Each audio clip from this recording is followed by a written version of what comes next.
Good afternoon, this is Jackie from my crazy carnivore corner. I'm at work, and this is day one, by the way. Back on plan because I am a sugar addict. Stress usually gets me. Um, so, actually, my last stressful event that nailed me hard, we were on a road trip last Thursday, and it was 110, and the AC in the truck wasn't working. Um, it turned my stomach in knots. Not that I was going to have to sit in the heat, because I dragged my poor husband into this nonsense and he was going to have to sit in the heat, and it was going to be a 12-hour day. It put me in knots. I had been carnivore for a week solid and doing great, and then suddenly the AC wasn't working. I was upset, and we get down about halfway down to where we're going, and it's like 9 o'clock in the morning. We start that early. We finally get a hold of the mechanic that can see us. So, this guy was great. He got us right in. Hour later, we were on the road, only to find out the AC quit working again. So, made it eight blocks and turned around and came back. And I sat in the truck and refused to move. My husband went in, talked to the guy. It wasn't even our truck, it was my boss's truck. So I was also stressed the fact that we just spent money at the boss's and the truck still wasn't right.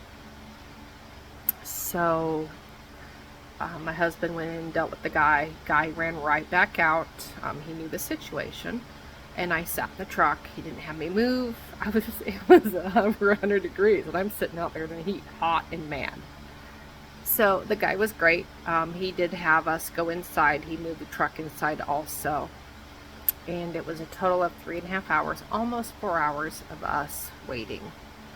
And the day's just getting hotter. Truck's not getting any closer to southern Missouri. We ended up being 30 miles from the Arkansas border.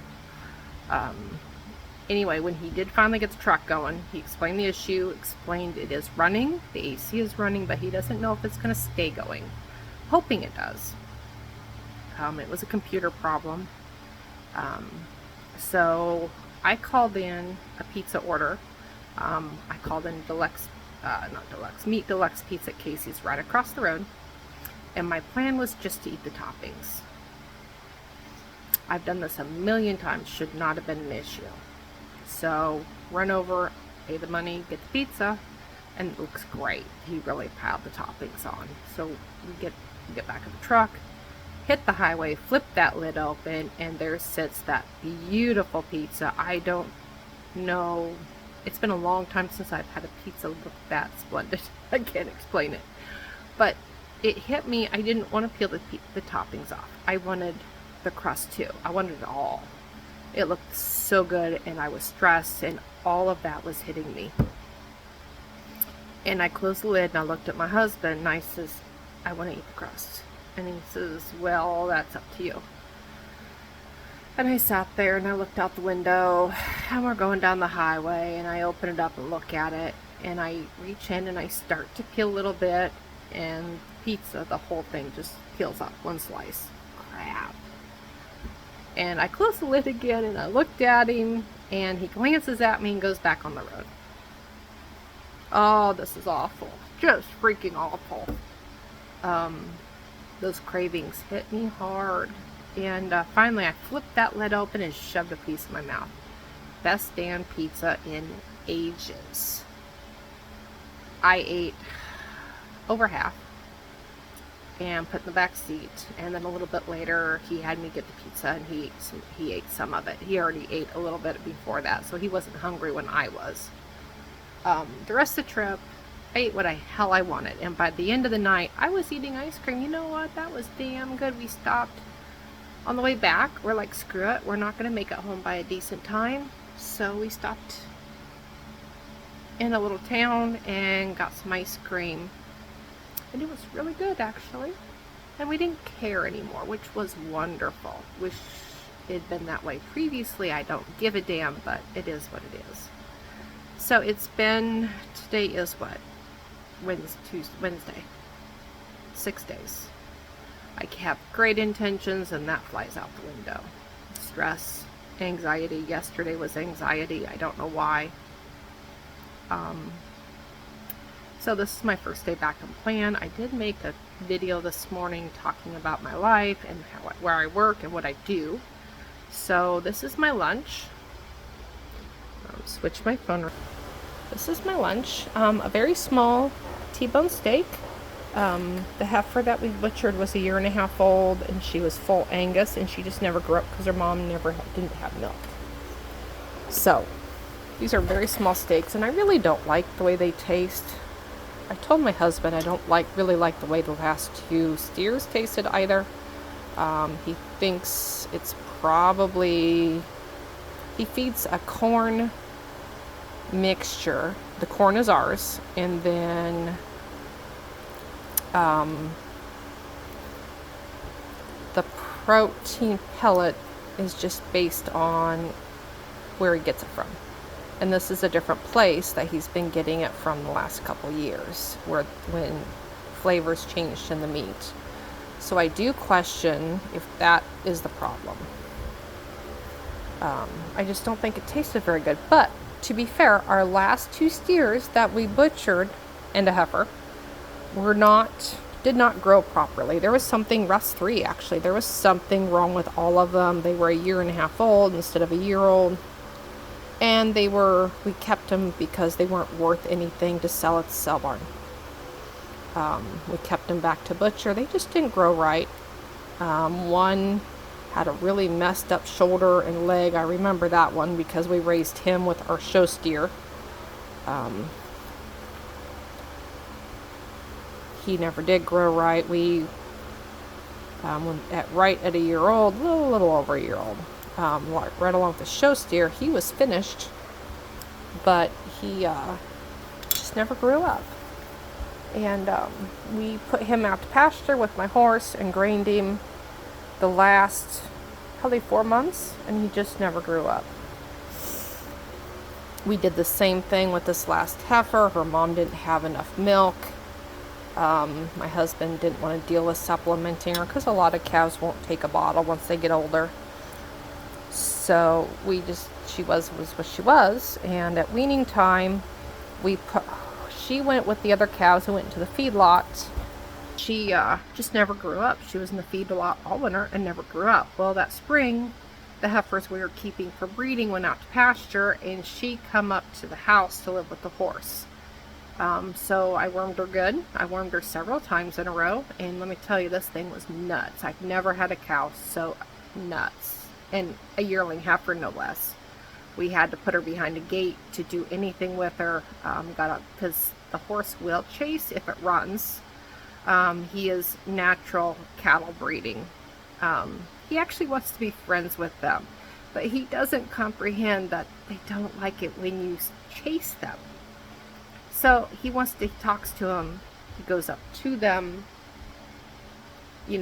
aggressively, but he actually wants to sniff them, and he's talking to them like a mare. And they run. Because they're scared, they run. And then he turns into cattle horse. The ears go back, and he works them like a cow horse. And you just shake your head and know you got a problem, because that fucker is not going to stop until somebody goes through a fence. I hear a lot of people in the steps. I am at work. So, we had to get a halter on that heifer, and tied her in a stall daily. She lived in a stall for a couple weeks. A large stall, but a stall with a rope dangling. She figured out she really wasn't into eating grain, which was surprising. I got her some sweet feed. It kind of encouraged her a little bit, and she would eat out of the bowl. Well, after a couple days, she did it out of the bowl, and we handed it to her. Then we introduced the horse. We tied her up in the stall, let him in, and he walked in, sniffs, talk, like a mare's in heat. He used to be a stallion at one time, so he knows the drill. And, she got used to him doing this several days in a row, and then we turned him loose together in the stall. And then I was able, actually, by a week, I was able to lead her. You couldn't touch her easily, but I was able to grab the rope and lead her. She figured that out. I mean, I do have a big ass, so it worked to drag around that 500-pound heifer. She wasn't going to get away from me. We're not going to zoom in on my ass. We're just not going there. And so we wanted her to get used to him moving fast. He is a 26-year-old horse. He don't walk anywhere. He runs everywhere. If he wants to go to water, he runs to the water tank. The only time I've ever seen that idiot walk is when it's 100 degrees out. Otherwise, he lopes, trots. He moves quickly wherever he goes. And the cow he raised from a calf, she's used to his shit. She could care less. He can make laps around the pasture, and she's just going to stand there and go, what the hell are you running for? Sometimes she'll even run and buck with him. So we had to take time to get this heifer used to his stupidness. So we're in this large pen. It's what I call the goat pen. In the winter, the goats live in that pen. It used to be the show steer pen. So we turned him loose in the pen, and I led her around, drug her around, and got him moving. So he was trotting laps, having a ball, bucking and kicking, and she really didn't seem to mind him too much. I just kept a good grip and wrapped the rope around my hips so she couldn't get away, because we don't want to start that mess. So that heifer got used to his crap after days of grazing with him in the pen, and we turned him out to pasture, and they did fine. So he's been around cows. He actually likes them, but they don't understand him. So she lived with him for another 4 to 5 months before we butchered him. They come up, and the only time I have grained that horse in years, because he is a very easy keeper. But they would both come up twice a day for grain, and I would put her in the stall and leave her in there for an hour so she could eat as much as grain as she wanted to, basically, in that hour, and he got a little sprinkle, keep him happy, and because she knew she was getting it. And this is, I mean, minus the eggs. It's you see how small that is? I mean, that's a really small steak. All of her steaks were that small. I just don't know if it's the feed or if it's the animals that didn't go properly. I don't know. I have not figured that out yet. But it makes sense that we would keep them to butcher because they're not worth a dime to sell. So for lunch, as you see, I use these little cups. I don't know how hard they're going to be to wash. The eggs cooked really nice. One of them's a little runny, just a little bit. The other one's thicker. Not bad at all. Cooked them in here. I heated up first, threw the meat on. The timer, I don't know if you put like 5-7 minutes. It's really hard to tell on this timer. Flipped it, probably roughly 7. Flipped it, put the eggs in with a little bit of butter, not a lot. See, it's probably like half a tablespoon is what I use. And then after I flipped it, I put the eggs in with the butter, did it for another 5 minutes, took the steak out, just put the lid on without it running, and finished the process cooking a little more on the eggs without aggressive heat. And it looks great. So this is going to be my lunch today. I talked to my husband what he wants for supper because our daughter is actually home tonight. Her favorite thing is chicken breast of all the things, and chicken breast with mashed potatoes and corn. It's a farmer thing. I grew up a poor farmer. My husband grew up a poor farmer, not as poor as I was, but his parents grew up very poor. So we all know how to cook and eat like poor people. That's a good way to say it. Not the best stuff. It's all it's out of the garden kind of stuff. Lots of potatoes, lots of bread, lots of vegetables, which, as we are learning, is not good for us at all. So he wants a meat, he wants a potato, and he wants a vegetable. If you don't give him meat, he wants bread. when I met him, he wanted bread and meat, and I've changed a lot of things on our habits from when I met him. We do not have two types. We do not have bread and potato in the same meal. Corn, he counts as a vegetable. I know it's not really a vegetable, but that he wants it, so I'm tired of the fight.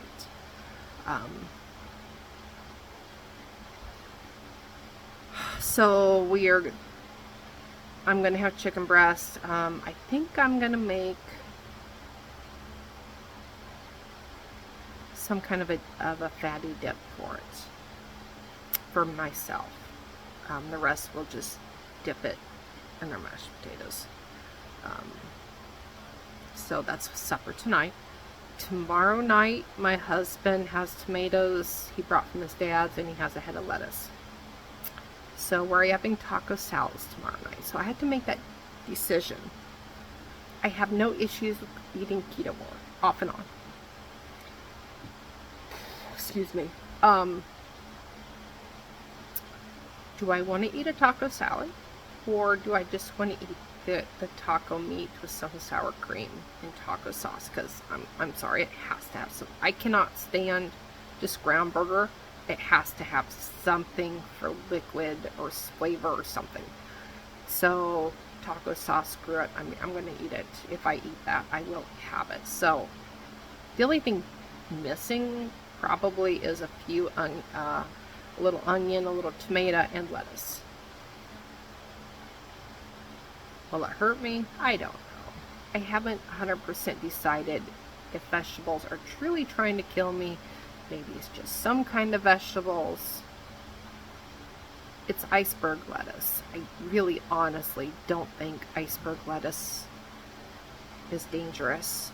There's nothing to it. And I don't have an issue with actual fiber. I have an issue with everything else. I have no problems cutting out the tomatoes. I do like a little onion.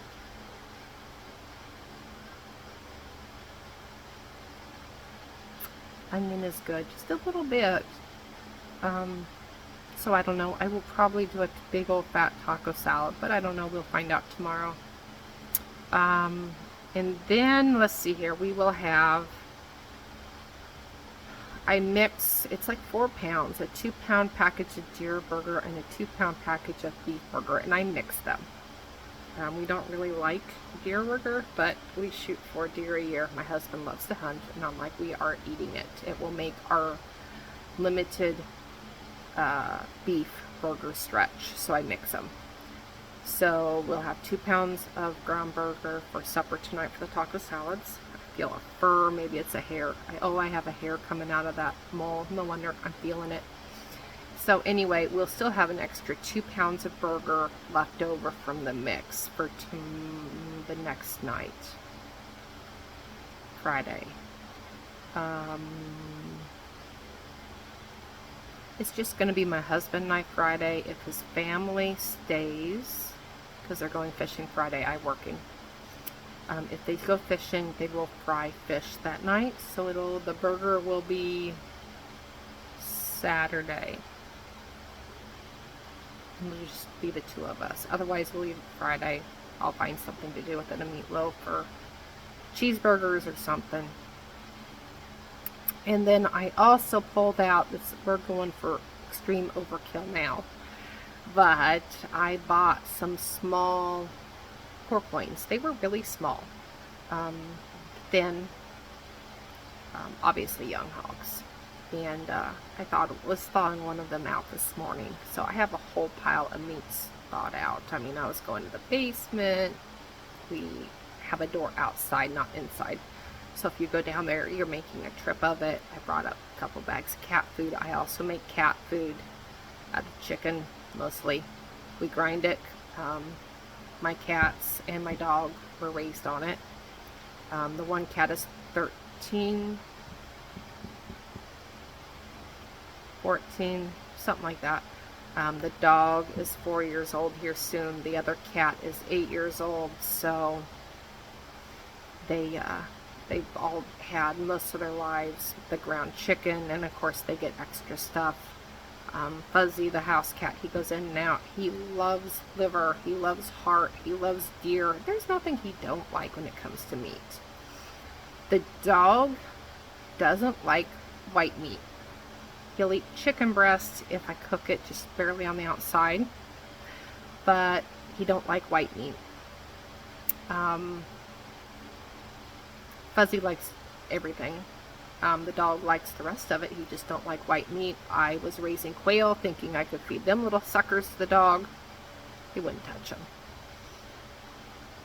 But he eats chicken, and he knows what chicken is. We have 50 head at the moment of chicken and chicks. We butcher every fall with the dog in present. He knows what chicken is. He does not touch the live chickens. Does not touch them. He kills the predators. He's huge on fighting the predators. He's a terrier. It's in him.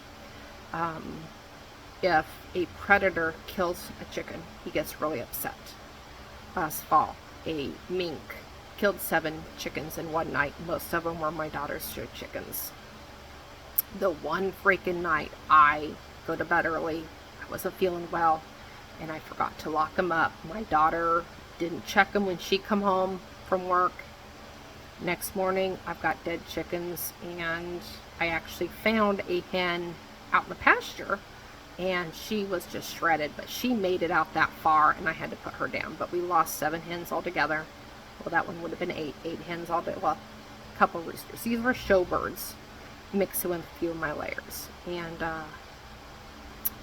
the dog was very upset, and I do recall the day before he was following a track in the yard, and he could not figure out where it went or what it was. He was very confused. And he's not a tracker. He sucks at that. He's a very eyes-on dog.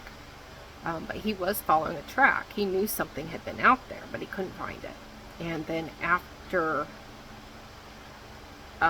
when I found the dead birds and all that, and it just a catastrophe, he was very upset. I remember seeing him in the chicken coop sniffing around, trying to figure out what the hell was going on. He picked up a dead bird off the ground and put it back in the chicken coop. He was confused, totally confused what is going on. And my hens were scattered. I had hens in the pine trees. I have had hens, and this is in late November, early December. It's cold. I had hens in the pine trees. I had hens in the feed shed. The guineas went to the barns. I had my birds just scattered. And I already had birds in barns, so that was not a big deal. But I had birds in the pine trees in the winter. We're in Iowa. We average at night teens, but the worst was yet to come. And so I had no way of getting these hens back in the building to protect them for the winter. But anyway, I put a live trap in the building with the door propped open. I put a live trap in it, and I put a can of cat food in there. Well, every day at night I had to redo it because the cat food froze. I couldn't worry about my hens. I figure they're big girls. They'll figure something out if it's too cold out in the pine trees for them. And what am I supposed to do? Climb the pine trees and catch them all? That ain't gonna happen. So what we ended up doing the third night, I caught a mink in the trap. Minks are vicious little things in the weasel family. Beautiful chocolate brown male, and he got caught in the trap. Killed hundreds of dollars worth of birds, and it only took a $78 can of cat food to kill a little bastard. So he scared the shit out of me, scared the shit out of the dog, because those things are vicious. And through the wire, he was hissing and throwing teeth, and it was nasty. That little sucker was, oh my God, scary. I've never seen a mink in real life. I've seen the damage they do, but I've never seen them. And the dog, of course, he was like, what on earth is that? So I picked up the cage and put it up on the deck, and I work for a taxidermist, so I knew to call a taxidermist. I am legal to catch and kill this thing. My husband, one, has a fur bearer's license. Two, the animal killed my chickens, so I'm legal to kill it. A taxidermist who has a fur bearer's license picked it up and took it. We were totally legal to do this. But I covered the trap, and the guy couldn't show up till the next day. So yes, I did feed and water him. That was tricky because he was scary, but he was mean. But I did feed and water him a couple times. I didn't want to, just make him miserable, even though he did kill hundreds of dollars of chickens. I'm not into making anything miserable. So, but he did have to live in that trap. I covered him with a blanket. And what was really weird was I was watching my dog through this whole scene. And the dog sniffing and growling at it. And then it kind of clicked. He went down on the ground and he started following the tracks in the yard. Now, these are the same tracks that I've seen him over the past several days following. But it clicked in his head what the scent was, because he'd never seen a mink before. And he's following these tracks, and he's doing a really good job. And he's following it, and then he just dives under the deck. He does not like to go underneath the deck. And he dove under the deck, and one at a time, he started coming out with my dead hens. The mink had taken all of these hens and put them under the deck so he could feed on them. And on the third night, he must have decided he wanted fresh chicken and come out. So the dog pulled all of these out, and he put them back in the coop. He was proud of himself, wagging tail, he's pulling these damn dead birds out and put them in the coop. And then it just all kinds of hits him, because he's got a pile of dead birds on the floor in the coop, and he's looking at them. Of course, they're not running off. And it just kind of all clicks in his little head. He's not the brightest thing in the world at all. But it kind of clicks that they're dead. And he got mad, and he ran back to the cage and just went into a barking phase at that mink, like that's going to help. Yeah, the mink killed your future meals is what happened. And the dog knows they're his future meals because he's been with us when we butcher, and the dog eats their heads as we butcher. He knows what the chickens are. I think he understands the concept of farming, even though he's not bright. How did I get on that? I don't know. It is a carnivore thing, though, because my dog is a carnivore. Oh, that's right, the homemade chicken. He is a carnivore. He's chicken. He protects his meals. The meals run the yard, and he protects them. I have a hen that disappeared a couple months ago. Thought she was dead. She showed up with a bunch of wild turkey babies. Wild turkeys. What the hell? Well, technically, I didn't take them out of the wild. They're not in a cage. She went from 12 to 5 pretty quickly. They are dumber in a box of rocks. They're improving now because they can fly, so she takes them. She seems to understand that they need animal protein. They're turkeys. They need animal protein, and she lets them fill up on grain first thing in the morning. And she kept them for a while, like to the side of the house, away from the other chickens, and we just let her do her thing. I mean, she found them, so. And my guess is their mother probably died, or something happened to her, or I don't know if the next got raided, I don't know, but she obviously found these eggs and incubated them, probably in our timber. What she was doing in our timber, just who knows, because that is not safe for a chicken. But anyway, she's raising these turkey chicks. She kept them next to the house for quite a while. And then a week ago, and they're almost a month old, a week ago, she moved them to the pine trees behind the garage. But for the most part, she takes them out and forages with them in the hayfields. Now, this hen was raised, she's a year old, she was raised in my backyard. She was one of the lucky ones that the mink didn't get, but she spent the winter in some very cold trees. She was grain raised. She was scrap raised, kitchen scraps. She's very tame, but she seems to comprehend that these baby turkeys are better off in the fields. So they spend their days in the hayfield. And I call her and she comes to me and she'll take treats out from me. And she leaves them wherever they are. She just leaves them. And then she'll go back to them, or she'll have them come to her. At this age, they just fly to her. They're pretty good. I watched them the other day, skipped over the cattle panel. They're doing pretty good. My hopes is that they will join another group of turkeys in a few months. That is my hope. They are not segregated in, or how do I put that? They have never gone into my chickens. She's never mingled them into my chickens. So they don't know to live off of my chicken feed. So, and they've never been pinned up, never.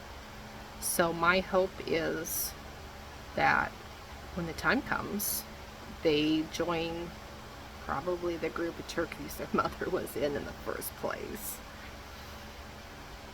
I had so planned to have that hen raise a batch of Rhode Island red chicks for fair. Boy, she just did a whole number. Alright, well, I'm going to eat my lunch here because I took way too long, and I do ramble. I don't know if it's my ADHD or the caffeine or both, but I do ramble. Working on this hide still. Do a quick turnaround to show you what I have to do. So, this ribbing, this leather ribbing, I hadn't started this morning when I did my first video. It's a very clean look having the leather ribbing. Don't worry about the glue, it'll pick off easily enough. It's a very clean look. I don't have to do it very often, thank God, because it is a lot of work. But I had to fold it over and glue all these little, I have to put all these little slits in it so it lays flat. That is my goal, is to make it lay flat, and that is not easy to do. So I put all those little slits in it and I glue it down. I glue them all down. And then after I get a strip glued down, and I use those little clips that I have over there. First half I did not use them, and I burnt the crap out of my fingers. So I started using them and it works better. And I feel I go a little faster. But then I go over it all again. I just drizzle some hot glue over the top of it all to make sure these never pop up. Because if these were to pop up, it would pull the whole thing around and it wouldn't look good. It wouldn't lay flat, nothing. So I've got another couple hours of work to get around it to finish, because I started over there near the tail, on that side of the tail. So I have a while, maybe not 2 hours, hour and a half. And then I will put the backing on the bear. That'll take me, as a big bear, probably 4 hours. I might get it done today if I stay a little later. But this is an all-day event. Putting this stuff on. It's quite an ordeal, but it's very clean. I understand why the people like it. It's just a lot. Very nice bear. I don't know why he lost his fur around his face. I wish somebody would tell me why. Either somebody messed up in his original process, I don't know what you call it, of tanning. There you go. Somebody screwed up with the tanning, or maybe he was injured to start with, or had ringworm or something. I don't know. The rest of you look good though.